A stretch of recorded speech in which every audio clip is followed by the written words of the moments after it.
গীতা পড়িয়ে কোনো লাভ হবে না, কুরআন পড়িয়ে শুধু লাভ হবে না, বাইবেল পড়িয়ে শুধু লাভ হবে না। এরা হিন্দুও নয়, এরা মুসলমানও নয়, এরা খ্রিস্টানও নয়, এরা কি? এরা হচ্ছে মানুষ রূপে পশু। এই ভারতবর্ষে হিন্দু মুসলমান মন্দির মসজিদ এই তাসটা খেলছে কারা? এই দাঙ্গাবাজ কারা? অশান্তি করছে কারা? গদি মিডিয়া, পাঁচাটা মিডিয়া, জঙ্গি মিডিয়া, মৌলবাদী মিডিয়া, এদের দ্বারাই আমার ভারতবর্ষে অশান্তির আগুন জ্বলছে। ঠিক না বেঠিক? তুমি মানুষ, তুমি মানুষ, তুমি হিন্দু নয়, তুমি মুসলমান নয়, তুমি খ্রিস্টান নয়, তুমি মানুষ। অতএব মানুষ হয়ে মানুষকে ভালোবাসো।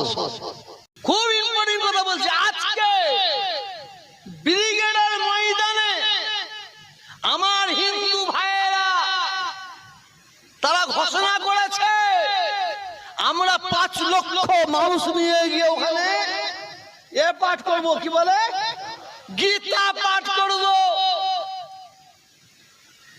আমি ফুরফুরা শরীফের পীরজাদা তোহা সিদ্দিকী আজকে পবিত্র মজলিস থেকে আমি ওই গীতা পাঠ করার জন্য যারা আয়োজক, যেসব মহারা সাধু, তাদের স্যালুট জানাই, তাদের সালাম জানাচ্ছি।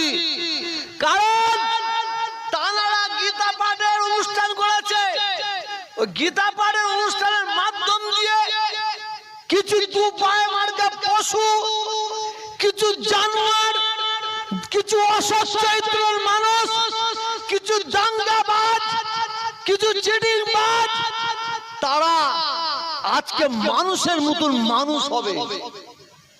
কারণ গীতা পাঠ করানো হবে, তবে গীতা পাঠটা যেন শুধুমাত্র আজকে পড়িয়ে শেষ না হয়ে যায়।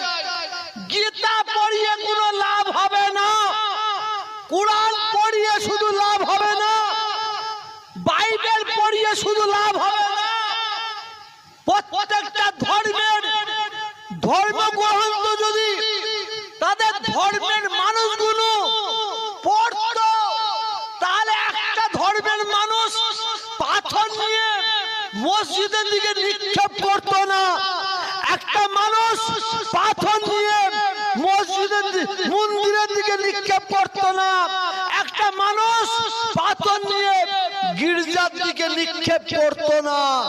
কারণ যদি তারা গীতা পড়তো, কুরআন পড়তো, বাইবেল পড়তো, প্রত্যেক ধর্মের ধর্মগ্রন্থ পড়তো। কারণ ধর্মগ্রন্থের মধ্যে এই শিক্ষা দেওয়া হয়, তুমি মানুষ, তুমি মানুষ, তুমি হিন্দু নয়, তুমি মুসলমান নয়, তুমি খ্রিস্টান নয়, তুমি মানুষ। অতএব মানুষ হয়ে মানুষকে ভালোবাসো। ঠিক না ভুল? কিছু বল, ঠিক না ভুল? কিন্তু কিছু দুপায়ে মার্কা পশু দেখবেন মসজিদের ওপরে উঠে ঝান্ডা বাঁধছে, মসজিদকে শহীদ করছে। কিছু দুপায়ে মার্কা পশু দেখবেন মন্দিরে ঢিল মারছে, মন্দিরে তারা পাথর ছুঁড়ছে। এরা মানুষ, এরা মানুষ, এরা হিন্দুও নয়, এরা মুসলমানও নয়, এরা খ্রিস্টানও নয়, এরা কি? এরা হচ্ছে মানুষ রূপে পশু, মানুষ রূপে পশু। আমি তোহা সিদ্দিকী, আমি যদি কুরআন শরীফটা পড়ি, কুরআন শরীফের ব্যাখ্যাটা যদি আমি জানি, তা আমি তোহা সিদ্দিকী, আমার দ্বারাই কোনো হিন্দু ভাই কষ্ট পেতে পারে না, কোনো হিন্দু ধর্মের মধ্যে আঘাত আসতে পারে না, কোন হিন্দু বোন কাঁদতে পারে না, কোন হিন্দু বাচ্চা চোখের পানি ফেলতে পারে না। যদি আমি তোহা সিদ্দিকী, আমি যদি কুরআনটাকে পড়ি, কুরআনটাকে জানি, ঠিক বিনা বেঠিক? এটা জোরে বলুন। আজকে ব্রিগেডের ময়দানে গীতা পড়ানো হচ্ছে, গীতা পড়ানো তো ধন্যবাদ, স্যালুট, কিন্তু গীতা পড়ালে হবে না।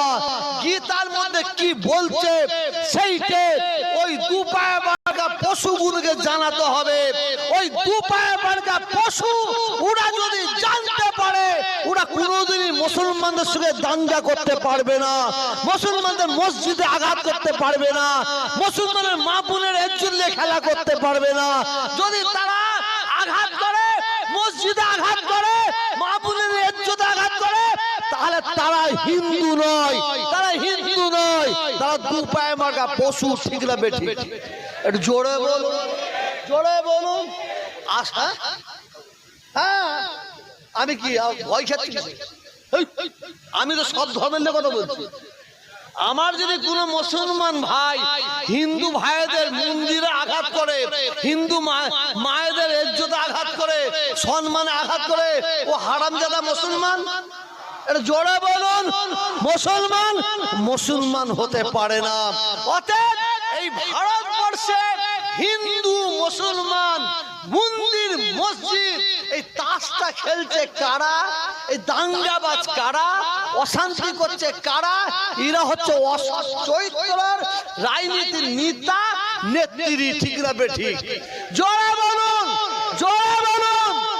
আর এর সঙ্গে কিছু আছে গদি মিডিয়া, পাঁচাটা মিডিয়া, জঙ্গি মিডিয়া, মৌলবাদী মিডিয়া, এদের দ্বারাই আমার ভারতবর্ষে অশান্তির আগুন জ্বলছে। ঠিক না বেঠিক? অতএব সাবধান। আপনি যদি সত্যিকারের মুসলমান হন, সত্যিকারের মুসলমান যদি হন, আপনি একটা হিন্দু ভাইকে বুকে টানুন।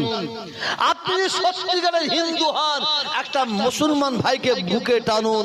কারণ কোন ধর্মের মানুষ, কোন ধর্মের ধর্মগ্রন্থ পড়লে বুঝে যাবে কেউ কাউকে আঘাত দেওয়া যাবে না। এই কথাটাই বলছে। ঠিক না বেঠিক? একটু জোরে বলুন, জোরে বলুন। আল্লাহ আমাদের হেফাজত করে বলুন আমিন।